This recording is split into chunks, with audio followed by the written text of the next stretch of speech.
ಶಾಂತಿಯನ್ನು ಮಾಡ್ತೇವೆ ಒಪ್ಪದಿದ್ದರೆ ಅಂತ ಹೇಳ್ತಾ ಇರೋದು ಇರಾನ್ಗೆ. ಇತ್ತ ಕದನ ವಿರಾಮವಿದ್ರೂ ಕೂಡ ಹರ್ಮುಜ್ ಜಲಸಂಧಿ ಯಾಕೆ ಬಂದಾಗಿದೆ? ತೈಲ ಅನಿಲ ಸಾಗಣೆ ಹಡಗುಗಳು ಹೆಚ್ಚಾಗಿ ಸ್ಥಗಿತಗೊಂಡಿವೆ. ಅಲ್ಲಿ ಯುದ್ಧಕ್ಕೂ ಮುನ್ನ ಪ್ರತಿದಿನ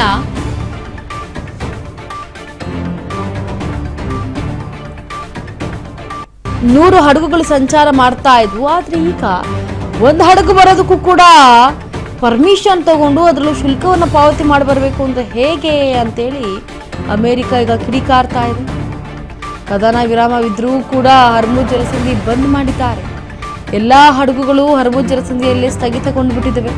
ಯುದ್ಧಕ್ಕೂ ಮುನ್ನ ಪ್ರತಿದಿನ 100ರಷ್ಟು ಹಡಗುಗಳು ಓಡಾಡ್ತಾ ಇದ್ವು. ಆದರೆ ಈಗ ಏಕಾಏಕಿ ಬಂದ್ ಆಗಿಬಿಟ್ಟಿವೆ. ಹರ್ಮುಜ್ ಜಲಸಂಧಿಯಿಂದ ಏನು ಹಡಗುಗಳು ಬರಬೇಕಾಗಿತ್ತು ಅವೆಲ್ಲವೂ ಕೂಡ ನಿಂತು ಬಿಟ್ಟಿವೆ.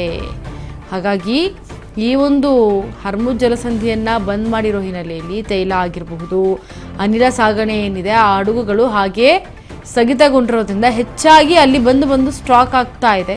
ಆದರೆ ಈ ಕಡೆಗೆ ಬರ್ತಾ ಇಲ್ಲ. ಯಾಕಂದರೆ ಹರ್ಮುಜ್ ಜಲಸಂಧಿಯನ್ನು ದಾಟಿ ಹೋಗಬೇಕಾಗತ್ತೆ. ಯುದ್ಧಕ್ಕೂ ಮುನ್ನ ಪ್ರತಿದಿನ 100ರಿಂದ 120 ಹೋಗ್ತಾ ಇದ್ವು ಹಡಗುಗಳು. ಆದರೆ ಈಗ ಆ ಒಂದು ಹಡಗು ಹೋಗೋದಕ್ಕೂ ಕೂಡ ಬಹಳ ಕಷ್ಟ ಆಗ್ಬಿಟ್ಟಿದೆ. 100 ಬಿಡಿ, 100 ದೂರದ ಮಾತು. ಇನ್ನು ವಿಶ್ವದ ತೈಲದ 20% ಇಲ್ಲಿಂದಲೇ ಸಾಗಾಟ ಆಗೋದು ಹರ್ಮುಜ್ ಜಲಸಂಧಿಯಿಂದ 20%. ಸೊ ಹಾಗಾಗಿ ಎಲ್ಲವೂ ಕೂಡ ಹಡಗುಗಳು ನಿಂತು ಬಿಟ್ಟಿವೆ. ಹರ್ಮುಜ್ ಜಲಸಂಧಿ ಹತ್ತ ಈ ಕಡೆಯಿಂದ ಹೋಗೋದು, ಆ ಕಡೆಯಿಂದ ಬರೋದು, ಎರಡೂ ಹಡಗುಗಳು ಕೂಡ ನಿಂತು ಬಿಟ್ಟಿವೆ.